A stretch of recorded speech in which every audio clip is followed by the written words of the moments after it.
Hi there, welcome to another edition of Freeworld Heads Up. This week we've got a report with Alex on seeds, so stay tuned for that one later on our channel.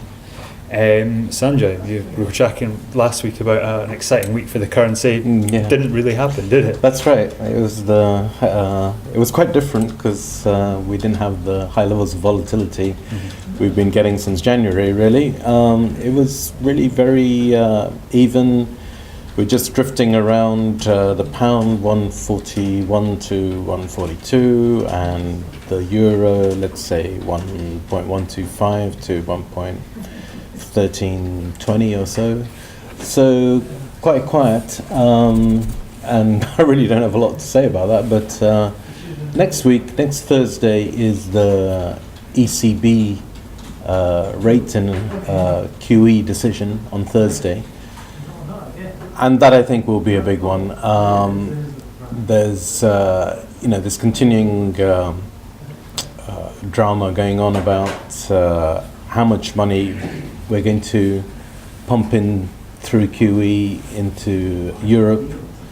Does that money actually go anywhere, or does it just lead to what's called the carry trade, where people borrow the euro because that costs next to nothing to borrow it? Right.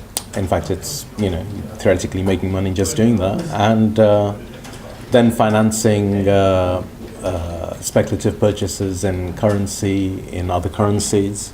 That's called the carry trade. Okay.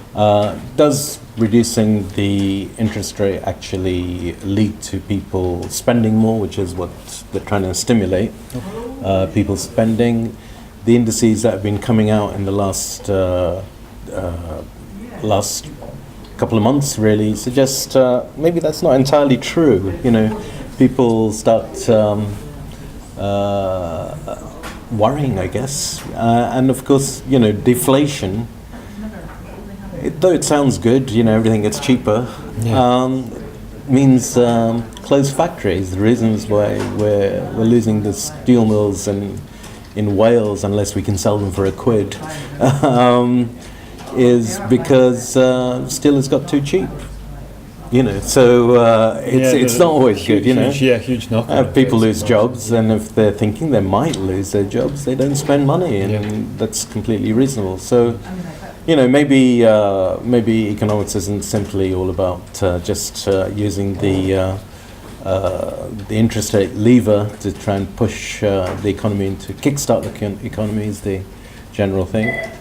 So let's see. This issue is coming to the boil, and the ECB meeting is when it does come to a head. Right. Not sometimes even the decision by the ECB, but the speech that comes afterwards. Sure. Yeah. The language in that speech is taken as a big. I remember indication. there was talk in the last ECB speech that there was whether or not one word was going to be included in the speech would determine whether. Well, that's right. Yeah, so you can imagine it's a lot of guys with mobile phones and the little piggies going buy and sell. There you go.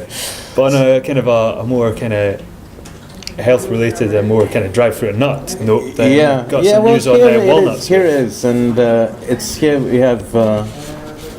Doctors, not scientists, doctors tracked cholesterol levels of over 700 elderly men and women. Half were given about 2 ounces of walnuts, while others ate as normal. Levels of harmful cholesterol were found to have fallen in walnut eaters.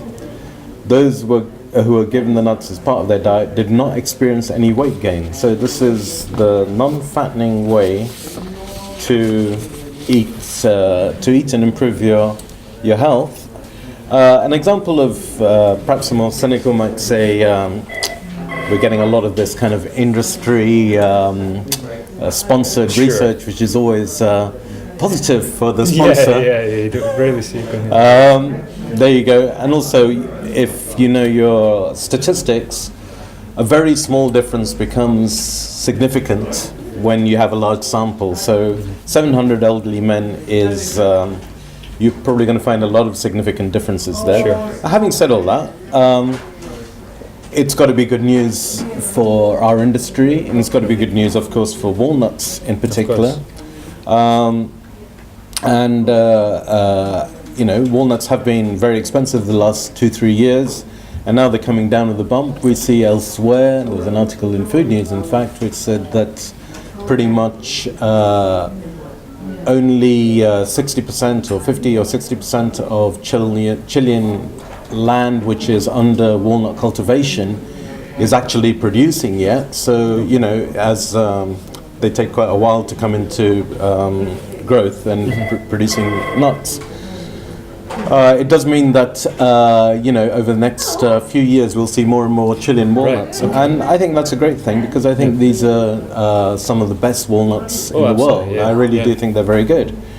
And it brings us back to the fact that if people are getting told, and old people will do pretty much what they're told, if they're going to eat a handful of walnuts, there are certain handfuls of walnuts I wouldn't want to eat. Yeah. But the Chilean stuff is really fantastic. Yeah. We're getting quite a lot of interest now from supermarkets who are looking to switch away from everything to perhaps Chilean and American. Okay. There are some varieties which are always been grown in Chile, like Surs. Oh yeah. These walnuts have a very particular taste, and when we've been distributing through our friends in the London sort of trade, and this is mainly ethnic groups who are eating them. These are people who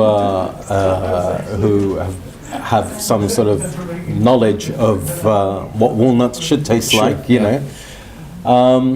the Chilean walnuts, especially the Surs, are very well appreciated there, and people don't really want to go back. So that's a great thing about a product which actually delivers not only in price and in appearance, but actually in taste. And if people want more. If you have to eat 2 ounces of something a day, it may as well be the best. 2 ounces of walnuts is quite a lot of walnuts, by the way.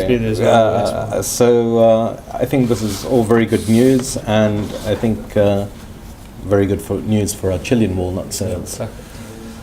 Right, so well, I think that's it. Okay, perfect. We'll put another link to that news article on our website as well. So if you do want to check the news out for yourself, please do. We'll share the link with you. And yeah, thank you very much for watching.